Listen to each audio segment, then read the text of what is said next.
الحمد لله وكفى وسلام على عباده الذين اصطفى أما بعد فأعوذ بالله من الشيطان الرجيم بسم الله الرحمن الرحيم ولله على الناس حج البيت من استطاع إليه سبيلا ومن كفر فإن الله غني عن العالمين صدق الله العظيم وقال النبي صلى الله عليه وسلم من حج فلم يرفث ولم يفسق رجع كيوم ولدته أمه أو كما قال عليه الصلاة والسلام اللهم صل على محمد وعلى آل محمد كما صليت على إبراهيم وعلى آل إبراهيم إنك حميد مجيد اللهم بارك على محمد وعلى آل محمد كما باركت على إبراهيم وعلى آل إبراهيم إنك حميد مجيد۔ میرے محترم بزرگوں دوستو، ہم نے قرآن مجید کی آیت پڑھی ہے اور ایک حدیث پاک کی تلاوت کی ہے، پہلے اس کا ترجمہ سماعت فرما لیں۔ وَلِلَّهِ عَلَى النَّاسِ حِجُّ الْبَيْتِ مَنِ اسْتَطَاعَ إِلَيْهِ سَبِيلًا، اور اللہ کے لیے لوگوں پر اس گھر کا حج فرض ہے جو بھی اس تک پہنچنے کی استطاعت رکھتا ہو۔ حدیث پاک ہم نے تلاوت کی ہے، من حج فلم يرفث ولم يفسق رجع كيوم ولدته امه۔ حضرت ابو ہریرہ رضی اللہ عنہ سے روایت ہے کہ حضور اکرم صلی اللہ علیہ وسلم نے ارشاد فرمایا، جو ردائے الہی کے لیے حج کرے جس میں نہ کوئی بیہودہ بات ہو اور نہ کسی گناہ کا ارتکاب ہو تو وہ ایسے لوٹے گا جیسے اس کی ماں نے ابھی جنا ہو، یعنی ابھی پیدا ہوا ہو۔ یہ حج کے ایام چل رہے ہیں، سب جانتے ہیں کہ بنیادی رکن جو ہے 5 ہیں۔ کلمہ طیبہ لا الہ الا اللہ محمد رسول اللہ پڑھتا ہے آدمی تو ایمان والا ہو جاتا ہے۔ اس کے بعد جو ہے بالغ ہونے کے بعد جو ہے نماز ہے، اور جو ہے اللہ تبارک و تعالی زکوٰۃ جیسے 52.5 تولہ چاندی 7.5 تولہ سونا یا اس کے بقدر روپیہ دیتا ہے اللہ، تو اس کو جو ہے زکوٰۃ نکالنا فرض ہے۔ روزہ تو ہے کہ اللہ کے لیے جو ہے رمضان المبارک میں روزہ رکھا، اور حج کا تعلق یہ مال سے ہے۔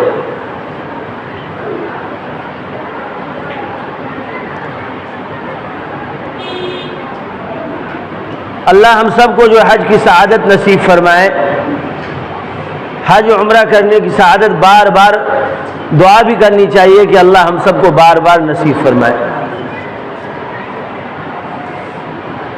یہ حج اور عمرہ جو ہے یہ عاشقانہ سفر ہے، پیسے سے نہیں دل سے لوگ پہنچتے ہیں۔ جو لوگ بھی وہاں گئے ہیں، جیسے ہم لوگ بھی جاتے ہیں اور گئے ہوئے ہیں، ہمارے ہندوستان کا حال یہ ہے ایسے وقت میں لوگ حج کرنے جاتے ہیں کہ یہاں سے جو حج کرنے کے لیے جو روم میں ٹھہراتے ہیں، کتنے لوگ حج کے ایام میں وہیں بیٹھے رہ جاتے ہیں، عمرہ کرنے کے بعد کہ بہو ہمارے چلیے نہ ہوا، کیا کہتے ہیں چلیے نہ ہوا۔ 4 لاکھ 5 لاکھ روپیہ خرچہ کر کے گیا اور حج کے ایام جو 5 دن ہے اس میں حاضر نہیں ہوا، اس کا حج نہیں ہوا، پیسہ بیکار ہو گیا۔ استطاعت ہو اور اللہ جب طاقت دیا ہو اس وقت جانا چاہیے۔ وہاں تو آپ کو جو ہے محنت کرنی ہے، وہاں جا کر کے آپ جا رہے ہیں طواف کریں گے، 7 چکر لگائیں گے، وہ بہت دور کا چکر ہوتا ہے، چکر لگائیں گے، ایک چکر کا ایک مرتبہ جو ہے حجر اسود کے یہاں پر سے جو آپ جو گھومیں گے پھر وہاں پہ آئیں گے وہ ایک چکر ہوا، اس طریقے سے 7 چکر لگائیں گے تو ایک طواف ہوتا ہے، 7 چکر لگانے پر ایک طواف ہوا۔ اب صفا مروہ پہ جائیں گے آپ، وہ بھی 7 مرتبہ آپ کو آنا جانا ہے۔ برا آدمی جو ہے اکثر جو جاتا ہے ہندوستان کا، وہ تو یا تو سہارا لیتا ہے کہ کوئی اس کو دوڑا کر کے کرا دے، وہ جو بیٹھنے والا ہوتا ہے ویل چیئر جو ہوتا ہے اس پر جا کر کے بیٹھ کر کے کرتے ہیں، اور کتنے تو بیچارے اس لائق بھی نہیں ہوتے ہیں، جو جاتے ہیں بھلاتے رہتے ہیں، ان کو پتہ ہی نہیں کہاں کیا ہے۔ اللہ پیسہ دیا ہوا ہے، دیکھیے جس کے پاس زمین ہے، اتنی زمین ہے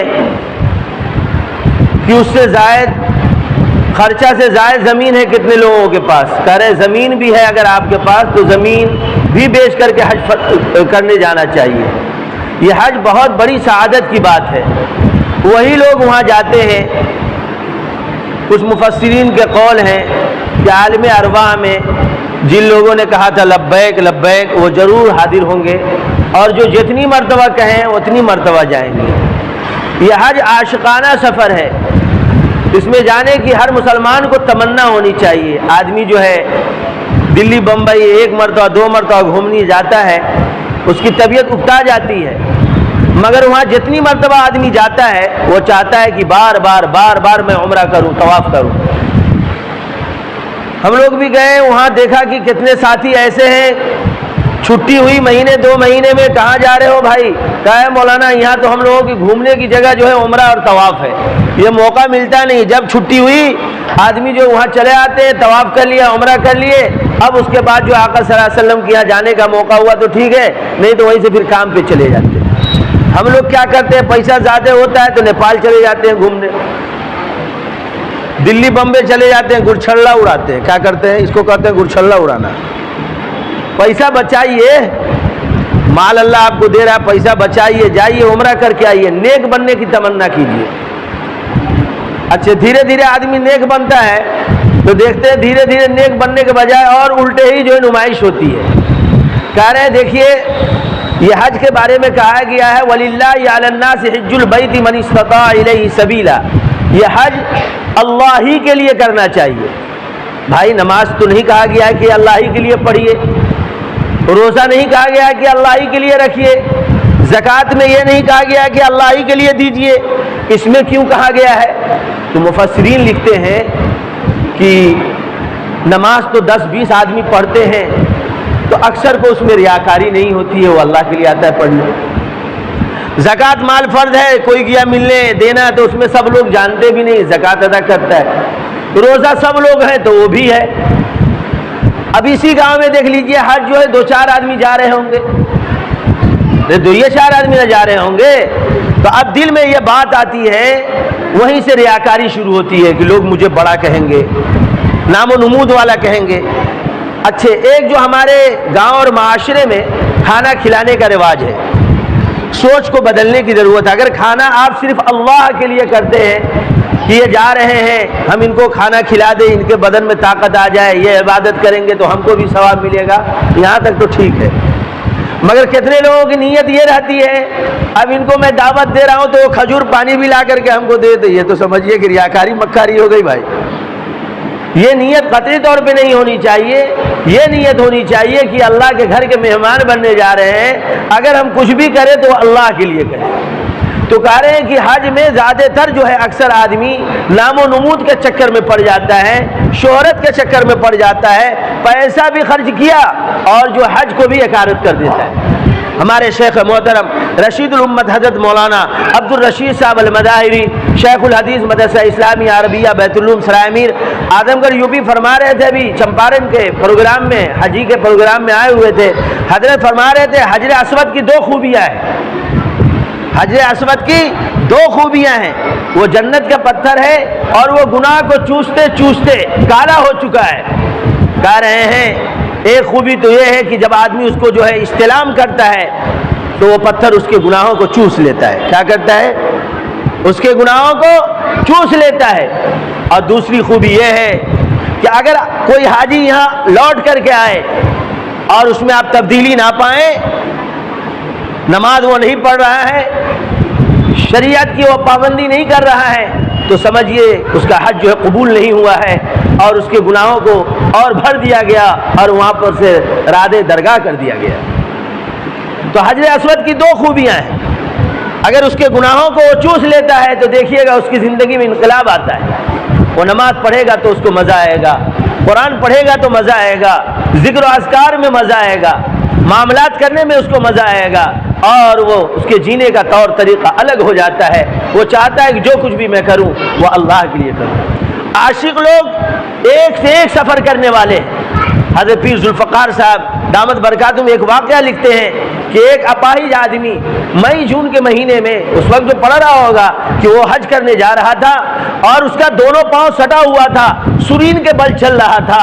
مالک ابن دینار رحمت اللہ علیہ نے کہا کہاں جا رہے ہو؟ کہا میں حج کے سفر پہ جا رہا ہوں. کہا بھائی اتنا؟ اس کو جو دیکھا سرین کی حالت ایسی تھی کہ وہ ایسا لگ رہا تھا کہ انگارے کیسے وہ جل رہا ہے. کہا کچھ آرام کر لو, ہمارے روم میں آرام کر لو. کہا اگر میں آرام کروں گا, آپ کے پاس تو پیر ہے, وسعت ہے, آپ پہنچ جائیں گے, ایسا نہ ہو کہ میں آرام کے چکر میں وہاں نہ پہنچ پاؤں. تو مالک ابن دینار رحمت اللہ علیہ نے کہا میں تمہارے لیے گھوڑے کا انتظام کر دوں گا, سواری کا انتظام کر دوں گا. کہا نہیں, مجھ کو جو مزہ اس طریقے سے جا کر کے مانگنے میں ہے وہ گھوڑے میں نہیں آئے گا. صحیح بات یہ ہے کہ حج یہ عاشقانہ عبادت ہے, اللہ کے لیے کرے. آج ہر کام میں ہم لوگوں کو جو ہے دکھاوا آ گیا, نام و نمود آ گیا, شہرت کی ہر آدمی کو جو چاہت ہو گئی, ہر کوئی یہ چاہتا ہے کہ ہم مشہور ہو جائیں. ارے اللہ کے لیے کام کریں گے, اللہ آپ کے ناموں کو خود بلند کرے گا. آج جو ہے دو قسم کی بیماریاں بہت عام ہو رہی ہیں. ایک جو بیماری عام ہو رہی ہے روحانی بیماری. روحانی بیماری کیا ہے؟ حسد کی بیماری, کینے کی بیماری, بغض کی بیماری, عداوت کی بیماری, دشمنی, مکاری, عیاری, فریب بازی, دھوکہ بازی, کبر و نخوت, حب مال, حب جاہ, یہ شہرت کی بیماری. یہ دلی امراض ہیں. کیا ہیں؟ یہ روحانی امراض ہیں. یہ کسی اللہ والے کے یہاں جا کر کے آدمی اس کو دور کراتا ہے. جب اس کو دور کراتا ہے دھیرے دھیرے جب اس کی اصلاح ہو جاتی ہے, وہ آدمی بھی جب کوئی بات کرتا ہے تو اس کے اندر سے اخلاص ٹپکتا ہے اور یہ لگتا ہے کہ نہیں یہ آدمی کام کا ہے اور یہ اللہ کے لیے کہہ رہا ہے. آج دیکھ لیجئے اتنے بڑی آبادیاں ہیں اور جو ہے کتنے نمازی رہتے ہیں. فجر کی نماز میں دیکھ لیجئے, عشاء کی نماز میں تو کچھ نہ کچھ آ ہی جاتے ہیں, اور نمازوں کا حال یہ ہے کہ خالی خالی رہتے ہیں. اس کی وجہ یہ ہے کہ دین سے ہماری محبت کم ہوتی جا رہی ہے. ہر چیز میں دکھاوا ہے, دکھاوا کی خاطر ہو لوگ بھرے پڑے ہوئے ہیں, اور اللہ کے لیے آ جائے تو معلوم ہے پورا مجمع سناٹے میں. تو کہہ رہے یہ حج جو عاشقانہ سفر ہے, وہاں جب آدمی جاتا ہے, خانہ کعبہ میں رہنے والا آدمی وہ بار بار تمنا کرتا ہے کہ ہم خانہ کعبہ کو دیکھیں. مگر یاد رکھیے گا قطب مینار حیدرآباد میں موجود ہے, اور جو ہے خواجہ معین الدین چشتی کا جو ہے مزار جو ہے کہاں ہے؟ اجمیر میں ہے. اور سرہند میں جو ہے اللہ والے ہیں, نظام الدین میں اللہ والے ہیں, کچوشا میں اللہ والے ہیں. مگر دیکھیے گا بار بار آدمی, اور وہاں کا رہنے والا آدمی بار بار وہاں جانے کی تمنا نہیں کرتا ہے. مگر مکہ المکرمہ ہی ایسی جگہ ہے کہ بار بار آدمی وہاں کا رہنے والا بھی یہ تمنا کرتا ہے کہ ہمیں موقع مل جائے کہ ہم طواف کر لیں, ہمیں موقع مل جائے کہ ہم وہاں نماز پڑھ لیں, ہمیں موقع مل جائے کہ ہم وہاں تلاوت کر لیں. کیا بات ہے, جب آدمی بال کو ترواتا ہے, بال کو مڑواتا ہے, اس وقت جو ہے اس کے گناہوں کو ایسے معاف کر دیا جاتا ہے جیسے لگتا ہے وہ اپنے ماں کے پیٹ سے ابھی پیدا ہوا ہے. اس لیے جن لوگوں کے اوپر بھی حج فرض ہے کوشش کرنی چاہیے. حج کے ایک معنی ہے قصد کے, ارادے کے. آج تو آدمی قصد بھی نہیں کر رہا ہے, ارادہ بھی نہیں کر رہا ہے. اللہ موقع دیے ہوا ہے, پیسہ ہے. دیکھیے بال بچے کسی کے نہیں ہیں. میں یہ دعوے سے کہتا ہوں آپ جب تک ان کو پیسہ دے رہے ہیں, دولت دے رہے ہیں, آپ کو باپ پہ باپ کہہ رہا ہے, معلوم ہو جائے کہ ہمارا باپ خودسٹ ہو گیا, خراٹ ہو گیا, ختم ہو گیا اس کے پاس سے پیسہ, تو آپ کو بھاؤ بھی نہیں دے گا. تو آپ اللہ کو کیوں نہیں مناتے ہیں؟ آپ بال بچوں کے لیے اپنے سر پہ لوڈ بوجھ باندھے ہوئے ہیں اور حج کے فرضیت کو آپ ٹھکرائے جا رہے ہیں. یہ افسوس کی بات ہے. کہا کہ اگر کوئی آدمی حج کا انکار کرتا ہے, اگر کوئی آدمی حج کا انکار کرتا ہے تو اللہ نے قرآن مجید میں ارشاد فرمایا کہ حج کا منکر کافر ہے. حج کا انکار کرنے والا وہ کافر ہے. اور کہہ رہے ہیں کہ استطاعت ہو اور ٹال مٹول کر رہا ہے, حج پہ نہیں جا رہا ہے, تو کہہ رہا ہے مجھے اس کی پرواہ نہیں ہے, وہ یہودی ہو کر کے مرے یا نصرانی ہو کر کے مرے. میں نے پہلے ہی جملے میں کہا تھا ہندوستان سے لوگ ایسے وقت میں جاتے ہیں جب ان کو ویل چیئر کی ضرورت پڑتی ہے تو حج کرنے جاتے ہیں. اللہ تعالی ہم لوگوں کو جوانی میں اور تندرستی میں وہاں پہنچنے کی جو ہے سعادت بخشے. جو لوگ گئے ہوئے ہیں سب جانتے ہوں گے, اس میں سے بہت سارے حضرات تو ابھی حاجی خالد صاحب بھی موجود ہی ہیں, ماسٹر راشد صاحب بھی ہیں, اور جو لوگ بھی وہاں گئے ہوں گے جانتے ہیں ایک ایک عمل وہاں محنت کا ہے, ایک ایک عمل محنت کا ہے. اور اب تو یہاں تو محنت کا کام ہے ہی ہے، مدینۃ المنورہ میں بھی اب آپ کو انٹری لینی پڑے گی ریاض الجنہ میں جانے کے لیے، وہ بھی ایک محنت کا کام ہے۔ پھر آقا صلی اللہ علیہ وسلم کے روضے اطہر پہ جانا ہے، کس ادب کے ساتھ جانا ہے اور کیسے جانا ہے، یہ سب جو ہے پہلے اس کو ادب کو سیکھنا چاہیے۔ ہندوستان سے اکثر جانے والے حضرات، ان کے چہروں پہ داڑھیاں نہیں ہوتی ہیں، تو لوگ کہتے ہیں وہ واجبی نہیں ہے۔ کتنے لوگ علامہ اقبال کی مثال پیش کرتے ہیں، جو علامہ اقبال کی مثال پیش کرتے ہیں اس بات کو بھی ذہن میں رکھیں کہ علامہ اقبال ایک وقت قادیانی ہونے کو جا رہا تھا، علامہ انور شاہ کی جو نظر پڑی ہے تو اللہ نے اس کی نسبت کو بدل دیا ہے۔ یاد رکھیے گا، بغیر عالم علماء کے، بغیر علماء صلحاء کے مجلس میں بیٹھے ہوئے آدمی اکثر و بیشتر گمراہ ہو جاتا ہے۔ ضرورت اس بات کی ہے جو آدمی بھی حج کرنے جا رہے ہیں ابھی سے داڑھی کو بڑھائیں، کم سے کم ایک مشت رکھ کر کے جائیں کہ آقا صلی اللہ علیہ وسلم کی ایسی صورت اور سیرت بنا کر کے جائیں تاکہ آقا صلی اللہ علیہ وسلم کی روضے اکبر پر جب میری حاضری ہو تو حضور مسکرا کر کے جواب دیں، اور آپ آئیں تو آپ کا دل کہے کہ حضور نے میرے سلام کا جواب دیا ہے۔ ارے محبوب کو تو محبوب ایسی صورت نہ پسند ہوگی۔ ایک آدمی پینٹ شرٹ والا ہے تو وہ یہ چاہے گا کہ تمام مہمان ہمارے پینٹ شرٹ ہی والے ہوں، کرتا پائجامہ والا ہو جاتا ہے تو اس کو سمجھتا ہے یہ بیوقوف لوگ کہاں سے آ گئے۔ آقا صلی اللہ علیہ وسلم تمام نبیوں کی یہ سنت ہے، ان کے چہرے پہ ایک مٹھی داڑھیاں ہوا کرتی تھی، اور کوئی محبوب سے ملنے جائے اور چہرے پہ ایک مٹھی داڑھی رکھے نہ جائے تو حضور کے دل پہ کیا گزرے گا۔ یاد رکھیے گا، حضرت شیخ زکریا صاحب رحمۃ اللہ علیہ کے خلیفہ حضرت شیخ یونس صاحب رحمۃ اللہ علیہ کی یہاں آئے ملنے کے لیے، وہ بھی حضرت شیخ زکریا صاحب رحمۃ اللہ علیہ کے خلیفہ ہیں۔ وہ کہہ رہے ہیں کہ حضرت کچھ بتائیے، ہمارے روحانی مرض مجھ کو پکڑ رہا ہے، نماز پڑھنے میں مزہ نہیں آ رہا ہے، قرآن پڑھنے میں مزہ نہیں آ رہا ہے، اللہ اللہ کرنے میں مزہ نہیں آ رہا ہے۔ حضرت شیخ یونس صاحب رحمۃ اللہ علیہ نے کہا آپ تو خود خلیفہ ہیں، اجازت یافتہ ہیں، کہ حضرت سب کچھ ہیں مگر مزہ نہیں آ رہا ہے، کوئی تدبیر بتائیے۔ کہا مدینے والے کو راضی کر لو، اللہ راضی ہو جائے گا۔ کیا ہے؟ مدینے میں آپ جب جائیں، خانہ کعبہ میں اگر کوئی کمی ہے یا اللہ کا دربار ہے، اللہ معاف فرما دے گا۔ مدینے پاک میں جائیں، ویڈیو کو اور موبائل کو آپ جو بیگ میں رکھ دیں، کبھی نہ نکالیں، کوشش کریں کہ وہاں فوٹو نہ لیں۔ یاد رکھیے گا، محبوب ناراض ہو جائے گا، اللہ راض درگاہ کر دے گا۔ ایک واقعہ سنا دیتا ہوں، ایک آدمی وہاں گیا اور دہی کھا رہا تھا، کہا دہی بہت کھٹا ہے۔ کیا ہے؟ بہت کھٹا لگ رہا ہے۔ حضور خواب میں آئے، کہا کہ میرے یہاں کے تو تم دہی کو کہہ رہے ہو کہ یہ ترش ہے، فوراً مدینہ سے بھاگ جاؤ۔ وہاں جو خواب میں دیکھنے جب وہ بیدار ہوا، بہت پریشان ہوا اور وہاں کے اللہ والے سے گیا ملنے، کہا کہ بھائی ایسی بات ہے، تم جاؤ امیر حمزہ رضی اللہ تعالی عنہ کے جو حضرت امیر حمزہ کے جو ہے قبر مبارک پہ جاؤ اور وہاں فاتحہ کرو، اللہ سے مانگو کہ حضور راضی ہو جائیں۔ وہ گئے، خوب روئے اور گر گرائے۔ رات میں حضرت حمزہ رضی اللہ تعالیٰ عنہ کے خواب میں آتے ہیں، فوراً اس وقت مدینہ خالی کر دو، اس بات کا ڈر ہے کہ تمہارا ایمان ابھی سلب کر لیا جائے گا۔ مدینہ آپ جا رہے ہیں، مدینہ یہ ادب کی جگہ ہے، وہاں ذرہ برابر بھی بے ادبی ہوئی تو تمام چیزیں بیکار ہو جائیں گی۔ کیا ہے؟ اللہ فرما رہا ہے قل ان کنتم تحبون اللہ فاتبعونی یحببکم اللہ۔ اگر تم چاہتے ہو کہ اللہ تم سے راضی ہو جائے تو محبوب صلی اللہ علیہ وسلم کو راضی کر لو، محبوب راضی ہو جائے گا، اللہ راضی ہو جائے گا۔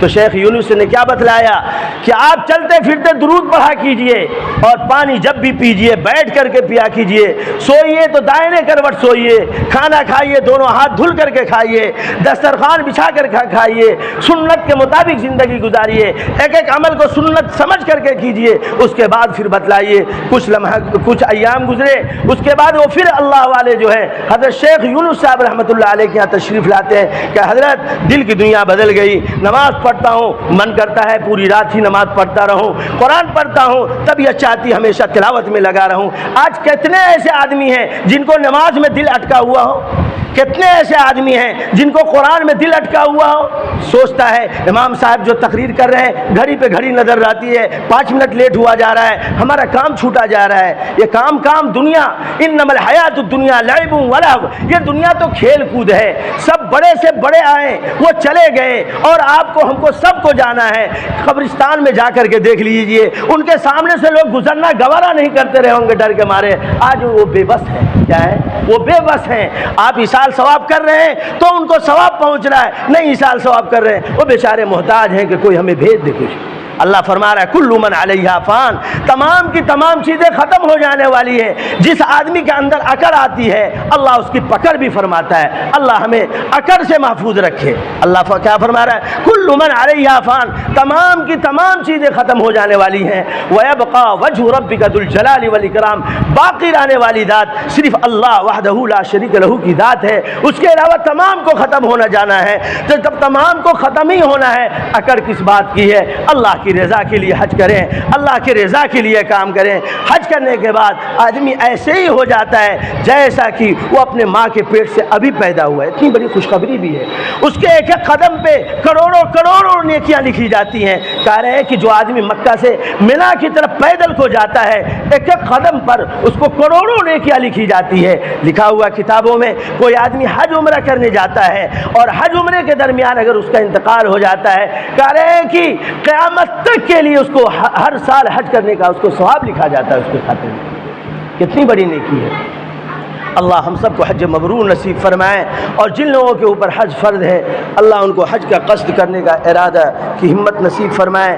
اللہ تعالیٰ جو لوگ حج کرنے جا رہے ہیں ان کو حج مبرور نصیب فرمائے، اور ہم سب کو جو ہے ریاکاری سے، مکر سے، فریب سے اللہ ہم سب کی حفاظت فرمائے۔ وآخر الدعوانا الحمد للہ رب العالمین۔